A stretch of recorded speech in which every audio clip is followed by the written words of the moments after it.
പഹൽഗാം ഭീകരാക്രമണത്തിൽ ഞെട്ടിത്തെരിച്ചു നിൽക്കുകയാണ് രാജ്യം. നിരപരാധികളുടെ ചോര വീണ പകലിന്റെ നെഞ്ചിടിപ്പിൽ നിന്ന് തുടർ നടപടികളുടെ അനിവാര്യതയിലേക്ക് ചർച്ചകൾ നീങ്ങിക്കഴിഞ്ഞു. നയതന്ത്ര തലത്തിലെ ആദ്യ നടപടികൾ കേന്ദ്ര സർക്കാർ പ്രഖ്യാപിച്ചും കഴിഞ്ഞു. അതിർത്തി കടന്നെത്തുന്ന ഭീകരതയ്ക്കെതിരെ വിട്ടുവീഴ്ചയില്ലാത്ത നടപടിയാണ് രാജ്യത്തെ വിവിധ രാഷ്ട്രീയ കക്ഷികൾ കേന്ദ്രത്തോട് ആവശ്യപ്പെടുന്നത്. ഭീകരതയ്ക്ക് മതമില്ലെന്നും അത് മാനവരാശിയുടെ മുഴുവൻ ശത്രുവാണെന്നുമുള്ള യാഥാർത്ഥ്യം മുറുകെ പിടിച്ചുകൊണ്ട് തന്നെയായിരുന്നു കാശ്മീർ ജനത കഴിഞ്ഞ മണിക്കൂറുകളിൽ ആക്രമണത്തിനിരയായവരോട് ചേർന്ന് നിന്നത്. അതുതന്നെയാണ് രാജ്യത്തെ ജനങ്ങളുടെ പൊതുനിലപാടും. എന്നാൽ ഈ സമയത്ത് പോലും ജനങ്ങൾക്കിടയിൽ മതസ്പർദ്ധയുണ്ടാക്കാനും ആക്രമണത്തിന്റെ പേരിൽ ഒരു മതവിഭാഗത്തെ ഒറ്റപ്പെടുത്താനും സംഘപരിവാർ കേന്ദ്രങ്ങളിൽ നിന്ന് ബോധപൂർവമായ ശ്രമങ്ങൾ ഉണ്ടാകുന്നത് നമ്മൾ ജാഗ്രതയോടെ കണ്ടേ മതിയാകൂ. ആക്രമണത്തിന് എത്തിയവർ മതം ചോദിച്ച് കൊല നടത്തിയെന്ന വാർത്തകളാണ് സംഘപരിവാർ ഉയർത്തിപ്പിടിക്കുന്നത്. മതതീവ്രവാദികൾ അത് രാജ്യത്തിനകത്തായാലും പുറത്തായാലും ആദ്യം പുറത്തെടുക്കുന്ന ആയുധം മതമാണെന്ന് ആർക്കാണ് അറിയാത്തത്? ആ മതത്തിന്റെ മറയ്ക്കുള്ളിൽ ഇരുന്നു കൊണ്ട് തന്നെയാണ് അവർ തങ്ങളുടെ വെറുപ്പിന്റെ ആശയങ്ങൾക്ക് മൂർച്ച കൂട്ടുന്നത്. കാശ്മീരിൽ അശാന്തി പടർത്താനും അതുവഴി ഇന്ത്യയിൽ മതപരമായ വിദ്വേഷം പടർത്താനും ശ്രമിക്കുന്ന വിദേശ ശക്തികളുടെ ഗൂഢലക്ഷ്യത്തിന് ഊർജം പകരുന്ന നിലപാടാണ് സംഘപരിവാർ നടത്തുന്നത്. രാജ്യത്തിന്റെ പ്രതിരോധ മന്ത്രി പോലും ഇതിനെ മതത്തിന്റെ ആലയിൽ കൊണ്ടുകെട്ടുന്നത് കൃത്യമായ ലക്ഷ്യത്തോടെ തന്നെയാണ്.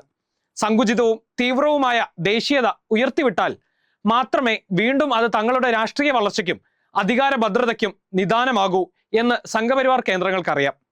സമൂഹ മാധ്യമങ്ങളിൽ പോലും ഈ ആക്രമണത്തെ മതവുമായി ചേർത്ത് വെക്കുന്ന പോസ്റ്ററുകളും കമന്റുകളും ഇടുന്നത് ഇങ്ങനെയൊരു അവസരം നോക്കിയിരിക്കുന്ന ഗൂഢലക്ഷ്യക്കാരാണ്. പാക് പിന്തുണയോടെ നമ്മുടെ രാജ്യത്തിന്റെ മണ്ണിൽ നടത്തുന്ന ഏത് തീവ്രവാദ പ്രവർത്തനങ്ങൾക്കും കൃത്യമായ മറുപടിയും നടപടിയും ആവശ്യം തന്നെയാണ്. എന്നാൽ പാക് തീവ്രവാദികളെ മതത്തിലേക്ക് ചുരുക്കുകയും ആ മതത്തിന് നേരെ സംഘടിത ആക്രമണം നടത്തുകയും ചെയ്യുന്നവരുടെ ലക്ഷ്യം വേറെയാണ്. പുൽവാമയിൽ നടന്ന ആക്രമണത്തിൽ 40 CRPF ജവാന്മാരാണ് വീരമൃത്യു വരിച്ചത്. എന്നാൽ അന്നത്തെ സുരക്ഷാ പിഴവുകൾ കേന്ദ്ര സർക്കാർ ബോധപൂർവം മറച്ചുവെക്കുകയായിരുന്നു. ഇത് സംബന്ധിച്ച് അന്നത്തെ കാശ്മീർ ഗവർണറായിരുന്ന സത്യപാൽ മാലിക്കിന്റെ വെളിപ്പെടുത്തലുകൾ നമ്മുടെ മുന്നിലുണ്ട്. ഇപ്പോൾ പഹൽഗാമിൽ നടന്ന ആക്രമണത്തിനെ കുറിച്ച് പോലും ഇന്റലിജൻസ് നേരത്തെ തന്നെ മുന്നറിയിപ്പ് നൽകിയിരുന്നതുമാണ്, അതും ജനുവരിയിൽ തന്നെ. എന്നിട്ടും എന്തുകൊണ്ട് കേന്ദ്രം വേണ്ട സുരക്ഷാ നടപടികൾ സ്വീകരിച്ചില്ല? ഒരു ചെവിയിലൂടെ കേട്ട് മറു ചെവിയിലൂടെ കളയാനുള്ളതാണോ ഇന്റലിജൻസ് മുന്നറിയിപ്പ്? ഇത് തന്നെയായിരുന്നു പുൽവാമയിലും സംഭവിച്ചത്. കൃത്യമായ മുന്നറിയിപ്പ് കിട്ടിയിട്ടും അധികാര സ്ഥാനത്തിരിക്കുന്നവർ കാണിച്ച ഉദാസീനതയ്ക്ക് ബലിയർപ്പിക്കപ്പെട്ടത് നമ്മുടെ ധീര സൈനികർ. BJP ഭരണകാലത്ത് തീവ്രവാദികൾ തലപൊക്കാറില്ല എന്ന് പ്രചരിപ്പിക്കുന്നവർ കാർഗിൽ നുഴഞ്ഞുകയറ്റവും പാർലമെന്റ് ആക്രമണവും പത്താൻകോട്ട്, ഉറി, പുൽവാമ ഭീകരാക്രമണങ്ങളും ഉണ്ടായത് ആരുടെ ഭരണകാലത്താണെന്ന് ചിന്തിക്കുന്നത് നന്നായിരിക്കും.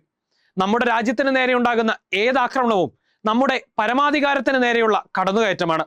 അതിനു പിന്നിൽ പാകിസ്ഥാനല്ല ഏത് ശക്തിയായാലും കനത്ത തിരിച്ചടി തന്നെയാണ് നൽകേണ്ടത്. എന്നാൽ തീവ്രവാദി ആക്രമണങ്ങളെ നിലനിൽപ്പിന്റെ അധികാര സാധ്യതകളാക്കി മാറ്റുന്ന രാഷ്ട്രീയ സമവാക്യം നമ്മുടെ രാജ്യത്തിന് ആപത്താണ്. അതുപോലെ തന്നെയാണ് തീവ്രവാദത്തെ മതവുമായി ചേർത്ത് വെക്കുന്നതും.